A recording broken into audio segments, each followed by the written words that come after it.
Assembly session हुआ था, तो 10 मार्च को जब हमारी रैली के ऊपर लाठीचार्ज हुआ, तो 11 मार्च को उमर साहब जो हमारे मौजूदा चीफ मिनिस्टर हैं, उन्होंने असेंबली के अंदर एक घोषणा की थी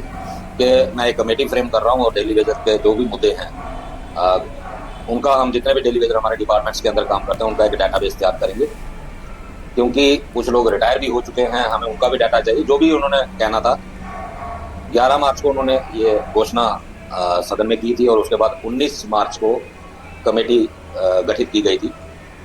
6 महीने का टाइम उस कमेटी को दिया गया था और वो 6 महीने जो उस कमेटी के हैं 19 सितंबर को जो पूरे हो रहे हैं, लेकिन अभी तक मुझे नहीं लगता कि जम्मू कश्मीर सरकार ने डेली वेजर के इशू को कोई बहुत बड़ा सीरियसली लिया होगा, क्योंकि अगर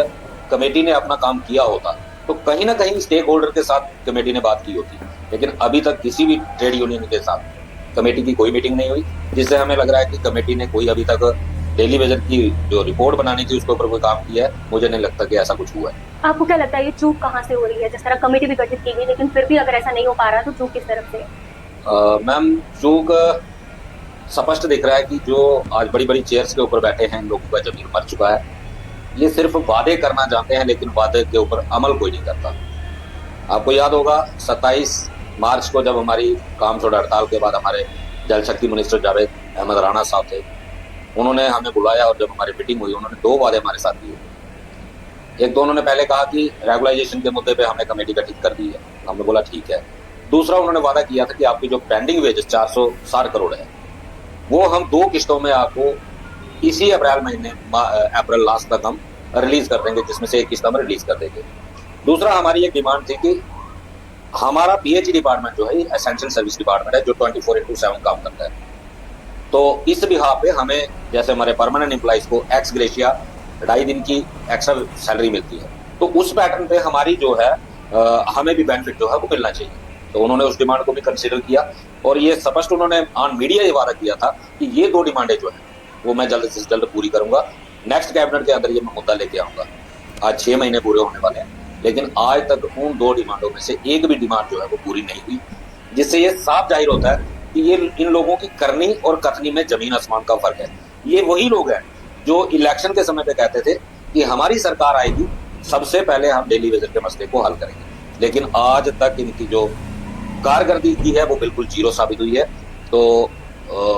कमी यहीं पे है, नीयत और नीति में कमी। तो जिस तरह आपको कहना है कि कमेटी भी गठित की गई थी, अभी तक उसका कोई रिजल्ट अभी तक नहीं आ पाया है, तो आपको क्या लगता है आगे जो असेंबली सेशन होगा उसमें ये मुद्दा आ सकता है और उठाया जा सकता है? मैम, सरकार को मजबूर करेंगे, पक्ष और विपक्ष को दोनों। पिछली बार भी आपने शायद याद होगा आपको 7 मार्च को ही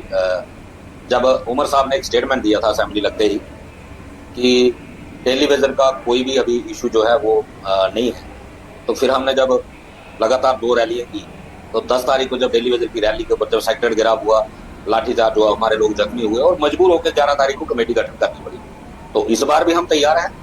धरना प्रदर्शन हमारा कंटिन्यू चल रहा है, तो जैसे ही ये इनके 6 महीने का समय पूरा होता है हम फिर दोबारा आपको सड़कों में नजर आएंगे और पक्ष विपक्ष दोनों को मजबूर करेंगे असेंबली सेशन के अंदर डेली वेजर की दोबारा बात जो है वो पुट आउट करने के लिए। और उस कमेटी की रिपोर्ट भी जो सवाल जो पूछा जाएगा कि रिपोर्ट आखिर गई तो गई कहाँ, क्या रिपोर्ट कमेटी ने सबमिट की है, ये अब देखने वाली सबसे बड़ी बात ये है कि जैसे उमर साहब ये कहते हैं कि यहाँ ड्यूल पावर सिस्टम चल रहा है, तो अब कमेटी उन्होंने बनाई है, तो कमेटी उमर साहब को कितनी प्रेफरेंस देती है या उमर साहब ने जो वादा असेंबली के अंदर किया था कमेटी उस वादे पर कितना खरा उतरती है, ये आने वाले दिनों में ही पता चलेगा, क्योंकि जब तक 6 महीने पूरे नहीं होंगे तब तक हम सवाल नहीं उठाएंगे। सो है गाइस, तुम्हारा भी हाजिर हो चुका है कौन फ्रेश अपडेट के साथ। गाइस, जैसे आप सब ने देखा होगा वीडियो में भी बोला गया है 6 मंथ तक हम कुछ नहीं कर सकते, अगर 6 मंथ के बाद हमारा कुछ नहीं किया जाता तब उसके ज़िम्मेदार वो गवर्नमेंट खुद होगी। ठीक है, सो गाइस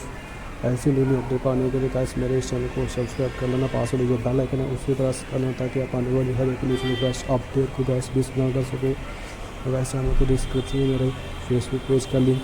इंस्टाग्राम आईडी का लिंक और सेकंड चैनल का जो लिंक है वही भी आपको देखने को मिल जाएगा, तो आप जाके मेरे को गाइस उधर भी फॉलो कर सकते हो। और गाइस मेरे पास जो भी लाइक इन्फॉर्मेशन पहुँची वो भी अपने चैनल पर मैं डाल देता हूँ,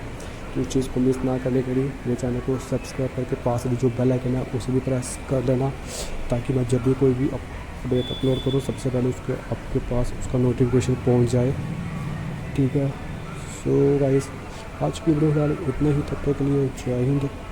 जय भारत। सो गाइस मिलते हैं कोई न्यू इंटरेस्टिंग अपडेट के साथ, तब तक के लिए चैनल पे बने रहें, अपना ध्यान रखें। सो गाइस मिलते हैं कोई न्यू फ्रेश अपडेट के साथ।